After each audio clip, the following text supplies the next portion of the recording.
Wow! Grabe, oh my goodness. Papa Dan may nalaman sa ka-love team nito na si Medith Leche Flan Girl na mas lalong nagpapahanga sa kanya.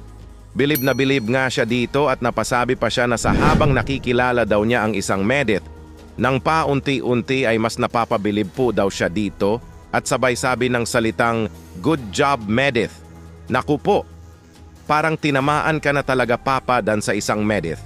Nagkwentuhan nga si Papa Dan at Medith na they are getting to know each other na ang naetanong nga ni Papa Dan kay Medith ay ano ba daw ang ibang libangan nito bukod sa pagtitinda nito.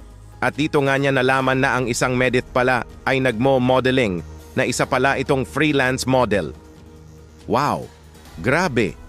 Kaya nang marinig ito ni Papa Dan ay mas humanga pa ito kay Medith kasi nga ay napakamasipag daw nito at handang gawin lahat kung anong sideline at diskarte para lang matulungan ng pag-aaral nito. Kasi nga ay nag-iipon pala ng pera si Medith at ang isang purpose din po pala niya sa pagsali sa isang modeling ay para mas marami pa siyang makilala na tao at para na din madami ang bumibili sa kanyang paninda. Grabe, nakakabilib talaga ang isang Medith, napakamadiskarte sa buhay.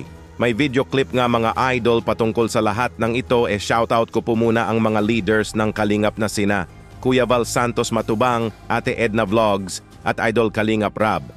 Pati na rin po sa lahat ng members ng Karepa, suportahan po natin sila palagi.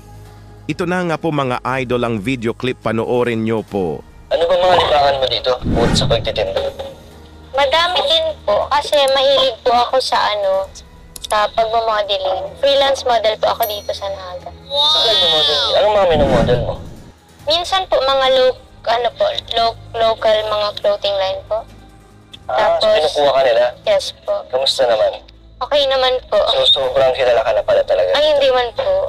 Pinasok ko lang po talaga yan para makapag-ipon ng pera. Tsaka na din po, nakakatulong po siya sa akin kasi mas marami po akong nakikilala. Mas maraming bumibili. Yes.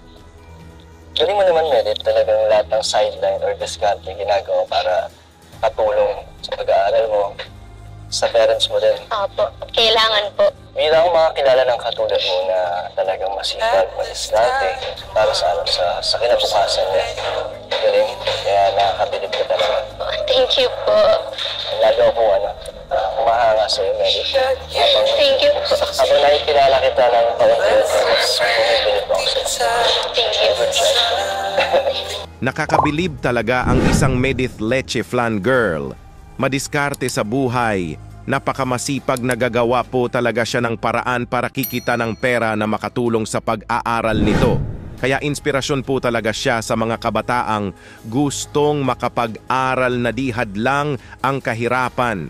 Basta sipag at tiyaga lang ay ang imposible ay magiging posible. Kaya ang mapanood ang isang Medith sa channel ni Kalingap Rab at ma-share ang buhay nito ay laking tulong po talaga ito sa mga nakakapanood na makita nila kung paano dumiskarte sa buhay.